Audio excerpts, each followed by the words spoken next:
Film की शुरुआत में हमें लुइस नाम की एक लड़की को दिखाया जाता है जो एक बेटी को जन्म देती हैं, उसे पाल पोस कर बड़ा करती हैं, लेकिन कैंसर की वजह से उसकी बेटी की कम उम्र में ही मौत हो जाती है। इस सीन को इस तरह दिखाया गया है कि ऐसा लगे जैसे ये सब लुइस के बीते हुए जीवन का हिस्सा है, यानी कि ये सब लुइस के साथ पहले हो चुका है। लेकिन असल में अभी तक ऐसा कुछ भी नहीं हुआ है, क्योंकि लुइस अभी पूरी तरह से सिंगल है। ये असल में उसके भविष्य की एक झलक है, यानी ये सब लुइस के साथ आने वाले भविष्य में होने वाला है और वो अपना भविष्य कैसे देख पाती हैं, ये बात कहानी में आगे पता चलेगी।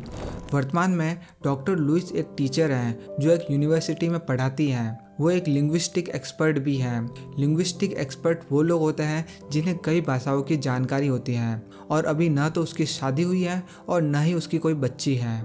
उसकी यूएस आर्मी के साथ भी अच्छी जान पहचान है, क्योंकि उसने एक बार फारसी भाषा में लिखे शब्दों का मतलब समझाकर उनकी मदद की थी। एक दिन क्लास के दौरान उसे पता चलता है कि दुनिया में अलग अलग 12 जगहों पर 12 एलियंस के जहाज आकर रुक गए हैं, जिससे हर जगह अफरा तफरी मच जाती है। इसके बाद वो अपने घर जाती हैं, जहां वो अकेली रहती हैं। बिस्तर पर लेटकर न्यूज़ देखते देखते उसकी आंख लग जाती है। फिल्म में इस सीन को भी कुछ ऐसे दिखाया गया है मानो वो अपनी बेटी को खोने के दुख में है, जबकि सच्चाई ये है कि अभी तक ना तो उसकी शादी हुई है और ना ही उसने किसी बच्ची को जन्म दिया है। अब दुनिया में हालात बिगड़ने पर सरकार देशबंदी का ऐलान कर देती है और उसकी यूनिवर्सिटी भी बंद हो जाती है। इसलिए अगले दिन जब वो कॉलेज पहुंचती है तो वो खाली मिलता है और फिर लुइस वहीं पर बैठकर एलियन से जुड़ी खबरें सुनने लगती है। उसी समय अमेरिकन आर्मी के कर्नल वेबर लुइस के पास मदद मांगने आते हैं। उनके पास एलियन के आवाज़ की रिकॉर्डिंग होती है और वो चाहते हैं कि लुइस इसे समझकर बताए कि एलियंस उनसे क्या कहना चाहते हैं। लुइस कहती है कि ये आवाज़ें उसके लिए बिल्कुल नई है, इसलिए इसे तभी समझा जा सकता है जब उसे उस साइट पर ले जाया जाए जहां इंसान एलियन से बातचीत करने की कोशिश कर रहे हैं। शुरू में कर्नल उसे वहां ले जाने से मना कर देते हैं, लेकिन अगली रात वो हेलीकॉप्टर से उसे उस जगह पर ले जाते हैं। हेलीकॉप्टर में लुइस की मुलाकात इयॉन डॉनेली से होती है, जो पार्टिकल फिजिसिस्ट है, और उसे इसलिए वहाँ पर बुलाया गया है ताकि वो ये समझ सके कि एलियंस के पृथ्वी पर आने के पीछे का क्या कारण हो सकता है। दोनों एलियन के विशाल जहाज के पास पहुंचते हैं और नीचे बने दरवाजे से अंदर जाते हैं, जहां ग्रेविटी पृथ्वी की ग्रेविटी की उल्टी दिशा में काम करती है। मतलब आप ऊपर की तरफ चल सकते हैं। इससे साफ समझ आता है कि एलियंस की तकनीक हमसे काफ़ी आगे है। अंदर जाने वाले सभी लोग रेडिएशन सूट पहनते हैं। जब लुइस पहली बार अंदर जाकर 7 पैरों वाले एलियंस को देखती हैं तो वो हैरान रह जाती है और बाद में उन्हें 7 पैरों की वजह से हेप्टापॉड्स कहने लगती हैं। जब वो दूसरी बार एलियन से कम्युनिकेट करने के लिए जाती हैं तो वो अपने साथ एक वाइट बोर्ड भी ले जाती हैं ताकि लिखकर बात करने की कोशिश कर सके। वो सबसे पहले बोर्ड पर ह्यूमन लिखती हैं ताकि उसे पता चले कि हम इंसान हैं। हेप्टापॉड को समझ आ जाता है कि ये लिखकर बात करने का एक तरीका है, इसलिए वे जवाब में एक गोल आकृति का निशान बनाते हैं। इससे पता चलता है कि उनकी अपनी एक लिखित भाषा है, लेकिन वो हमारी सभी भाषाओं से बिल्कुल अलग है।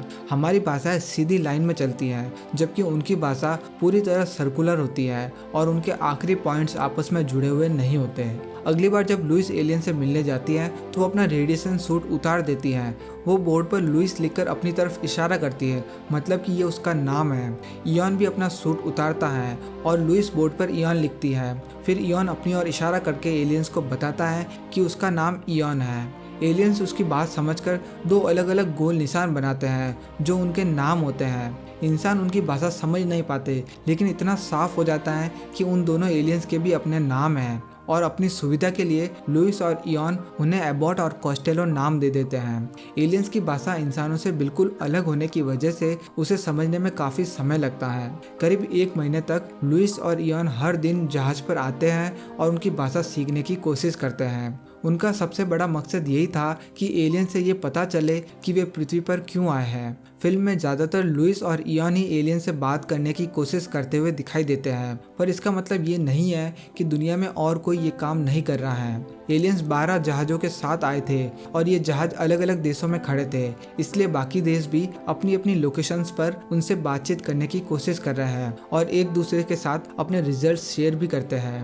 कई महीनों की मेहनत के बाद लुइस एलियंस की भाषा कुछ हद तक समझने लगती है और कंप्यूटर की मदद से उन्हीं की भाषा में उन्हें जवाब देने लगती है। अब आखिरकार समय आता है उनसे ये पूछने का कि वे धरती पर किस मकसद से आए हैं। जब लुइस एलियन से पूछती हैं कि वे धरती पर क्यों आए हैं तो वे एक सिंबल भेजते हैं। जब उस सिंबल को इंग्लिश में ट्रांसलेट किया जाता है तो उसका मतलब निकलता है यूज वेपन, यानी हथियार का इस्तेमाल करो।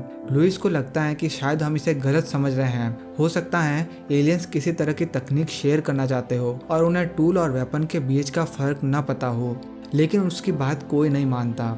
बाकी लोग तुरंत ये नतीजा निकाल लेते हैं कि या तो एलियंस हम पर हमला करने वाले हैं या फिर ये चाहते हैं कि इंसान एक दूसरे पर हथियार चला दे ताकि आखिर में एक ही देश बचे, बाकी सब खत्म हो जाए। इसी डर और शक के माहौल के बीच चीन बाकी देशों से बात करना बंद कर देता है और ये फैसला करता है कि अगर एलियंस ने अपना जहाज उनके इलाके से नहीं हटाया तो वो उन पर हमला कर देंगे।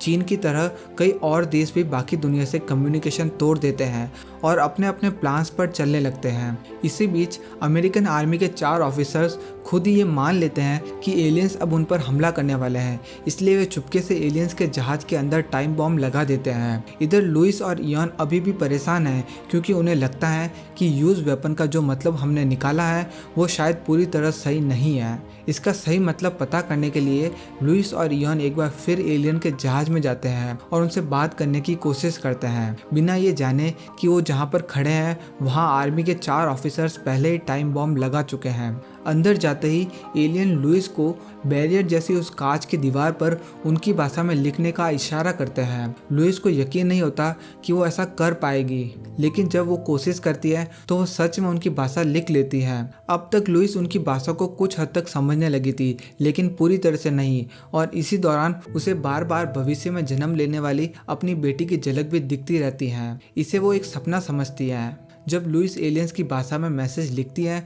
तो एलियंस उसके जवाब में बहुत सारे छोटे छोटे सिंबल्स बनाते हैं जो पहले वाले सिंबल्स से थोड़े अलग होते हैं। तभी एलियंस को पता चल जाता है कि उनके जहाज में टाइम बॉम्ब लगाया गया है और लुइस और इयान को बचाने के लिए वे उन्हें बाहर धक्का देकर दरवाज़ा बंद कर देते हैं। धमाका होने के बाद एलियन का जहाज आसमान में और ऊपर उड़ जाता है, जहाँ तक इंसानों का दोबारा पहुँच पाना मुश्किल हो जाता है। क्योंकि टाइम बॉम्ब आर्मी के कुछ ऑफिसर्स ने लगाया था, सबको डर होता है कि शायद अब एलियंस उन पर पलटकर हमला कर देंगे, इसलिए कैंप को जल्दी खाली करवाया जाता है। इसी बीच लुइस और इयान उन सिंबल्स को समझने की कोशिश करते हैं जो एलियंस ने उन्हें विस्फोट से ठीक पहले दिखाए थे। ध्यान से देखने पर इयान समझ जाता है कि उन सिंबल्स में 12 दोहराए जाने वाले पैटर्न है जो कि पृथ्वी पर आए 12 एलियंस के जहाज़ों को दर्शाते हैं। एलियंस शायद ये बताना चाहते हैं कि उनके यहाँ आने का असली मकसद समझने के लिए ज़रूरी है कि सभी 12 देश अपनी अपनी जानकारी आपस में शेयर करें। उसी जटिल सिंबल को डिकोड करते समय लुइस को एक और विजन आता है जिसमें वो देखती हैं कि एलियन के जहाज से एक छोटा मॉड्यूल उसे लेने के लिए बाहर आ रहा है और वो खुद को एलियंस के साथ भी देखती हैं। उसे अभी भी समझ नहीं आता कि ये सपना है या फिर कुछ और, लेकिन फिर भी वो अपने कैंप से बाहर निकलकर जहाज की तरफ जाती है और देखती है कि सच में एक छोटा मॉड्यूल नीचे उतर रहा है। वो उसमें चढ़ती है और वो मॉड्यूल उसे बड़े जहाज के अंदर ले जाता है, जहां वो खुद को एलियंस के साथ एक कमरे में पाती है। जब लुइस उनसे पूछती है कि वे पृथ्वी पर किस मकसद से आए हैं तो एलियंस बताते हैं कि वे इंसानों को खत्म करने नहीं बल्कि मदद करने आए हैं। वे बताते हैं कि यूज वेपन का असली मतलब गिफ्ट था और ये गिफ्ट उनकी भाषा है। इस भाषा की खासियत ये है कि जो भी इसे पूरी तरह समझ लेता है उसके लिए समय लीनियर नहीं रहता, मतलब वो भूत, भविष्य और वर्तमान तीनों को एक साथ देख सकता है। सेपियर-वर्फ हाइपोथेसिस के हिसाब से हम जिस भाषा का इस्तेमाल करते हैं वही हमारी सोच और हमारी रियलिटी तय करती है, क्योंकि एलियंस समय को आगे और पीछे देखकर जीते हैं और जैसे जैसे लुइस उनकी भाषा सीख रही थी उसका दिमाग भी उसी तरीके से बदलने लगा था। इसी वजह से वह एलियंस की भाषा समझते हुए अपने भविष्य की झलकें देख रही थी, जिसमें उसकी होने वाली बेटी भी शामिल थी। चलिए अब वापस फिल्म पर आते हैं। जब लुइस एलियंस के साथ उस यान के कमरे के अंदर होती हैं तभी वो उनकी भाषा को पूरी तरह समझ लेती है। एलियंस उसे बताते हैं कि वो पृथ्वी पर इंसानों को अपनी भाषा सिखाने आए हैं, क्योंकि 3000 साल बाद उन्हें इंसानों की मदद चाहिए होगी। फिल्म में ये नहीं बताया गया कि उन्हें किस तरह की मदद चाहिए और वो कहाँ से आए थे।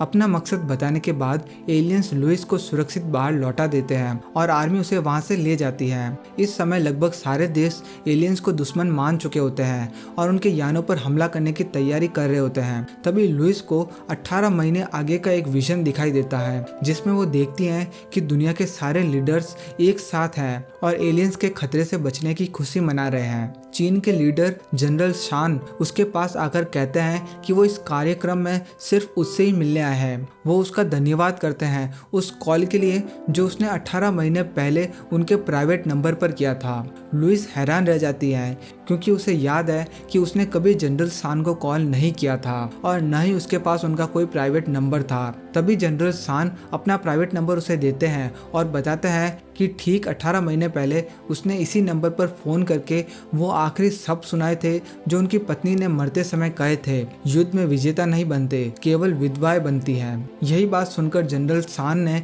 एलियंस पर हमला करने का फैसला बदल दिया था। यहाँ समझने वाली बात यह है क्योंकि लुइस अब एलियंस की भाषा पूरी तरह सीख चुकी है, इसलिए उनकी तरह ही वो भूत, भविष्य और वर्तमान तीनों को एक साथ देख सकती है। अभी जो लुइस ने देखा वो 18 महीने बाद का भविष्य था, क्योंकि उस विजन में उसे जनरल शान का प्राइवेट नंबर और उसकी वाइफ द्वारा मरते समय बोले गए शब्द मिल चुके थे।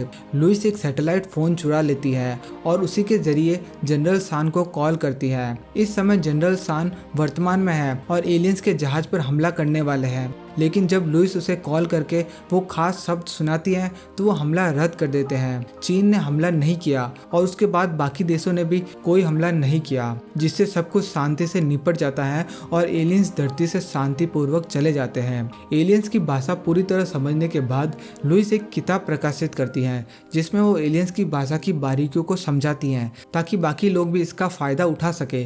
जैसा कि मैंने पहले ही बताया, इस भाषा को जो भी पूरी तरह समझ लेगा वो भूत, भविष्य और वर्तमान को एक साथ देख सकता है। फिल्म के अंत में दिखाया जाता है कि लुइस अपने विजन के जरिए देखती है कि भविष्य में उसकी इयॉन से शादी होगी और उसके बाद वो एक बच्ची को जन्म देगी। वो बच्ची बड़ी होकर गंभीर कैंसर की शिकार होगी और कम उम्र में ही मर जाएगी। इस भविष्य को जानने के बावजूद वह इयॉन से शादी करने का फैसला करती है और उसी जिंदगी की राह पर आगे बढ़ती है। आशा है कि अब आप इस फिल्म की कहानी को अच्छी तरह समझ चुके होंगे, लेकिन अक्सर इस फिल्म को देखने वालों के मन में कुछ सवाल आते हैं। चलिए अब उन कॉमन सवालों को भी समझते हैं। पहला सवाल ये है कि एलियंस पृथ्वी पर कहाँ से आए और क्यों। फिल्म में इसका कहीं भी जवाब नहीं दिया गया। एलियंस बस अपनी भाषा हमसे शेयर करने आए थे क्योंकि उन्हें 3000 साल बाद हमारी मदद की ज़रूरत पड़ेगी। वे समय को हमारी तरह नहीं देखते, हम केवल वर्तमान में जीते हैं, जबकि वे भूत, भविष्य और वर्तमान को एक साथ देख सकते हैं। दूसरा सवाल ये है कि बीच बीच में लुइस को आने वाला सपना क्या था जिसमें वो अपनी बेटी को देखती हैं। इसका कारण ये है कि एलियंस के लिए समय लीनियर नहीं था, यानी वे भूत, भविष्य और वर्तमान को एक साथ देख सकते थे।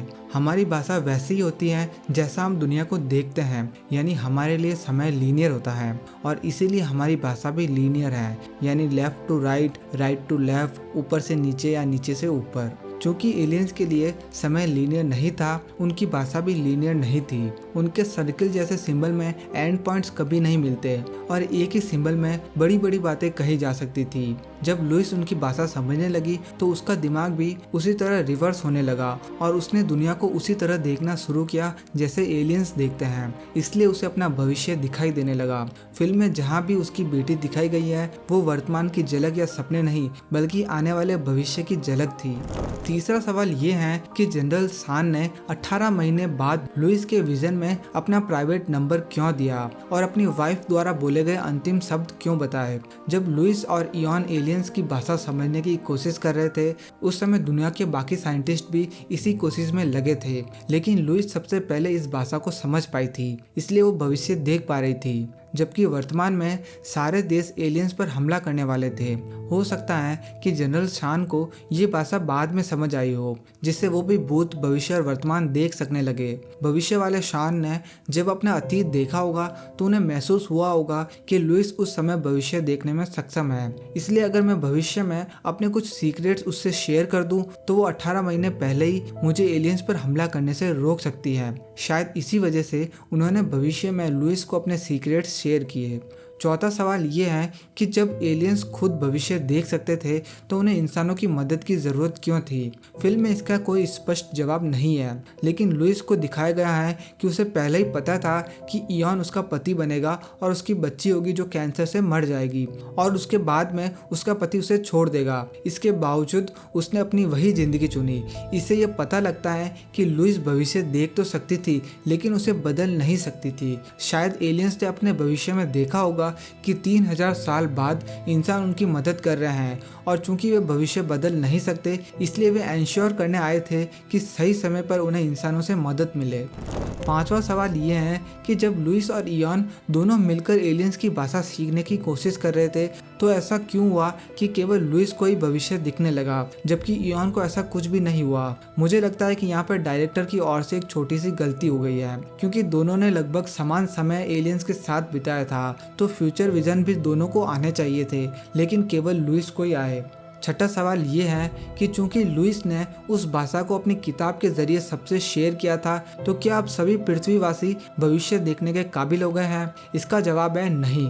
किताब पढ़ना और उस भाषा को पूरी तरह समझना दोनों अलग चीजें हैं, लेकिन हाँ, अगर कोई उस भाषा को पूरी तरह समझ लेता है तो वो भूत, भविष्य और वर्तमान तीनों को एक साथ देख सकता है। तो दोस्तों, ये थी अराइवल मूवी की कहानी। अगर आपको ये वीडियो पसंद आई तो इसे एक लाइक और शेयर करना ना भूलें। अगर आप इस चैनल पर पहली बार आए हैं तो इसे सब्सक्राइब जरूर करें। फिर मिलेंगे नेक्स्ट वीडियो में एक और दिमाग घुमा देने वाली मूवी के साथ। Thank you.